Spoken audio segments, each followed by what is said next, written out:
Cześć, Bartek Urban, zapraszam do testu F40. BMW Serii 1, generacji F40. Tak jest, nowa jedynka ma kodowe oznaczenie F40, które motoryzacyjną świrą kojarzy się jednoznacznie z Ferrari. Ale to chyba jedyne, co te dwa auta mają wspólnego, bowiem testowana Seria 1 jest przednionapędowa oraz posiada silnik trzycylindrowy. Przednionapędowe trzycylindrowe BMW. Za samo wypowiedzenie tych słów jeszcze kilka lat temu pewnie trafiłbym do więzienia za głoszenie herezji. Przez te kilka lat bardzo dużo się zmieniło, również u Bawarczyków, a przedni napęd w BMW jest już obecny od 5 lat, od czasów pokazania minivana, jakim jest, a w zasadzie to już był, model 2 Active Tourer. No właśnie był, bowiem BMW uśmierciło ten model, ale żeby załagodzić w ofercie brak swojego jedynego minivana, postanowiło chyba nieco przerobić nową serię 1, bowiem właśnie pod pewnymi kątami wygląda ona trochę jak minivan, a pod innymi jak rasowy hatchback. A wymiary przecież nie zmieniły się jakoś znacznie, bowiem nowa jedynka jest wyższa o 11 mm, szersza o 34 mm, ale i krótsza o 5 mm. Gdy postawimy obie generacje obok siebie, to różnice wielkości są praktycznie niezauważalne. Tak czy inaczej, nowe BMW Serii 1 wygląda wciąż bardzo ładnie. Można nawet powiedzieć, że nieco agresywnie, gdzie zwłaszcza tylna część nadwozia robi wrażenie. Duża w tym zasługa pakietu M, który ma m.in. bardziej sportowe zderzaki. Z przodu oczywiście zabrakło ogromnego grilla, który dziś już jest znakiem rozpoznawczym każdego nowego BMW. To, do czego oczywiście muszę się przyczepić, to atrapa wylotów powietrza. Pochwalić za to muszę felgi, które są opcją z pakietu M i prezentują się znakomicie. Myślę, że jeszcze lepiej by współgrały z czarnym lakierem. Wtedy byłby taki fajny bandzior. W ogóle zerknijcie na rurę wydechową. W testowanym jest jedna rurka po jednej stronie, ale już w mocniejszych odmianach mogą być dwie rurki po stronach. Dobra, ale pora na bagażnik. Ten może być otwierany elektrycznie albo i bezkluczykowo za pomocą machania nogą pod zderzakiem. Pojemność kufra w stosunku do poprzednika wzrosła o 20 litrów i teraz wynosi 380 litrów. Mamy też podwójne dno, które jest bardzo słabo rozwiązane. Słabo, ponieważ nie da się wyjąć tej półki, tylko możemy ją w pół otworzyć albo tak podnieść, co niestety nie daje nam pełnej praktyczności. To jest moim zdaniem do poprawy. W bagażniku znalazłem też dwa haczyki na zakupy oraz złącza do mocowania siatek. Bagażnik można też powiększyć poprzez położenie tylnej kanapy do 1200 litrów, ale podłoga wtedy nie będzie idealnie płaska, chociaż i tak jest nie najgorzej. Gorzej jest z miejscem z tyłu. O ile na nogi jest go wystarczająco, tak ja i moje 186 cm wzrostu to już za dużo, żeby zmieścić głowę. Wbijam się lekko w dach. Szkoda, bo poza tym z tyłu mamy podłokietnik z dwoma miejscami na napoje czy oddzielne nawiewy. Z przodu witają nas bardzo fajne fotele, które są w pełni elektryczne. Fotele są z pakietu M i są naprawdę świetne, wygodne i nawet nieźle trzymają na zakrętach. Tutaj już na brak miejsca nie można narzekać, jest bardzo wygodnie.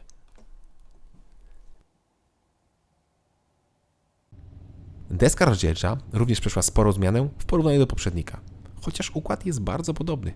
Ekran jest teraz nieco niżej, tak samo jak i środkowe nawiewy. Poprawiły się moim zdaniem materiały. Te są naprawdę niezłe i co ważne, świetnie spasowane.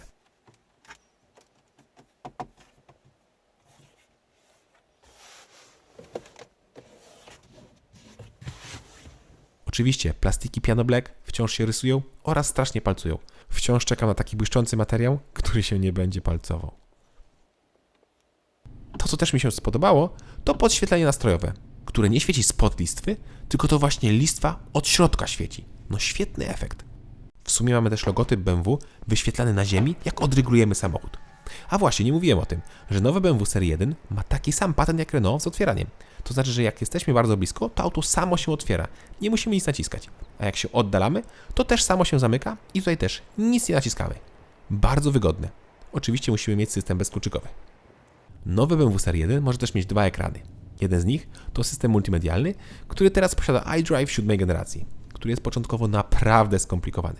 Potrzeba naprawdę dłuższego czasu, żeby się przyzwyczaić, ale jak już to zrobimy, to bardzo sprawnie po nim operujemy. Ekran dodatkowo jest dotykowy, co poprawia szybkość obsługi. Muszę pochwalić mocno szybkość działania systemu, a także jakość grafik. Nawet kamera cofania to chyba najlepsza jakość na rynku. Poważnie, bardzo denerwuje mnie, jak dużo kamerek w autach ma jakość, jakby był to obraz z jakiegoś ziemniaka. Ale nie w BMW. Tutaj jest brzytwa. Brawo. Drugi ekran może być zamiast zegarów i zmienia on nieco swój motyw w zależności od trybu jazdy. Dodatkowo możemy zmieniać mnóstwo wskazań w zależności od tego, co chcemy na nim widzieć w danej chwili. To, co mi się nie podoba do końca, to motyw zegarów, które wyglądają troszkę jak z gry komputerowej. Fajnie jakby się dało zmienić na coś bardziej klasycznego. Niestety póki co takiej opcji nie ma. Podoba mi się za to półeczka na telefon wraz z ładowarką indukcyjną. Niżej mamy 2 miejsca na napoje oraz złącza USB i pod zapalniczką. Kolejny schowek wraz ze złączem jest w podłokietniku. W drzwiach zmieścimy litrową wodę, a największy schowek to ten przed pasażerem. Dobra, pora na silnik. Póki co gama silnikowa nowej jedynki jest dość skromna i obejmuje 2 benzyny oraz 3 diesle. Lada moment do oferty mają dołączyć kolejne benzyny, bo obecnie mamy albo 3-cylindrowe 118i o mocy 140 koni, albo rasowe sportowe 306-konne M135i. No właśnie, testowany egzemplarz, jak już wiecie, ma 3-cylindrową jednostkę. Jest to silnik 1.5 turbo o mocy 140 koni, znany już z poprzedniej generacji serii 1 oraz m.in. z Mini Cooperów.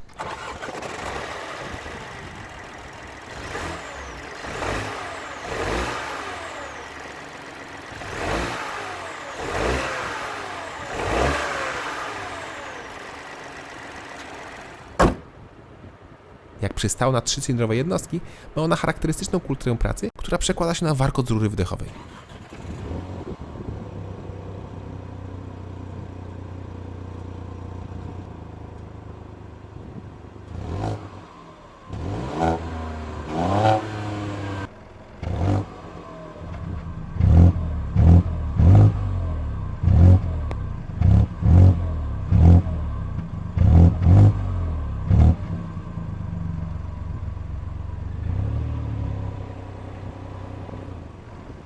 Mi akurat taki dźwięk się podoba, taki trochę sportowy. To, co jednak mnie mocno zawiodło, to system start-stop, który jak odpalał silnik, to trząsł całą budę, jakby miało się coś rozpaść. To bardzo słabe w aucie, bądź co bądź premium. Ja wiem, że to podobno mimo mniejszego spalania, ale naprawdę ten start-stop bardzo irytował. A jak już jesteśmy przy spalaniu, to ono też nie jest jakieś wybitnie małe. W mieście ciężko zejść poniżej 8,5-9 litrów i to jeżdżąc spokojnie. A miałem dni, że na krótkich dystansach auto brało mi po 14 litrów, co było już grubą przesadą. A zwłaszcza, że 118i nie jest rakietą. W ogóle to wydaje się wolniejszym autem, wolniejszym niż jest w rzeczywistości, bo katalogowo to ma 8,5 sekundy do setki. Ale silnik jest jakby zdławiony, co być może jest pokłosiem wyśrubowanych norm emisji spalin, bo jeździłem z tym samym silnikiem parę lat temu w Mini Cooperze i tamto auto było znacznie żywawsze, a nie było dużo cięższe. Druga kontrowersja po 3-cylindrowym silniku to napęd.